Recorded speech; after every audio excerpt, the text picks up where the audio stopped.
Hello guys, দেখতে পাচ্ছ আমাদের বাড়ির পাশেই মাঠ। সেই মাঠে আমি আছি। সব মাঠে এসে ছোট্ট মিনি ব্লগ ভিডিও করছি।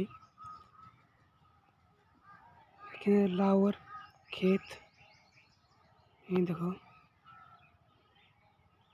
লাউ ফুল ফল হচ্ছে। এখানে রায়ের ফুল ফল হয়ে গেছে।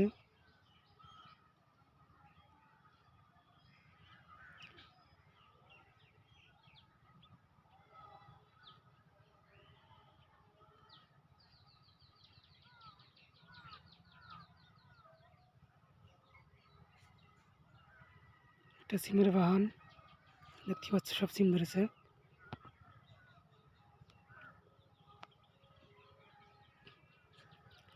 কোন রোদ্রের জন্য এরকম ছোট আসতে, সেজন্য ভালো ক্লিয়ার দেখা যাচ্ছে না। আমি সিমের বাগান, পাশেই আছে কপির বই। এই দেখো কপি, আর এখানে ঘাস লাগানো আছে। ভালো লাগলে কমেন্টে জানিও। আবার কোন নতুন ভিডিও দেখা হবে। টাটা।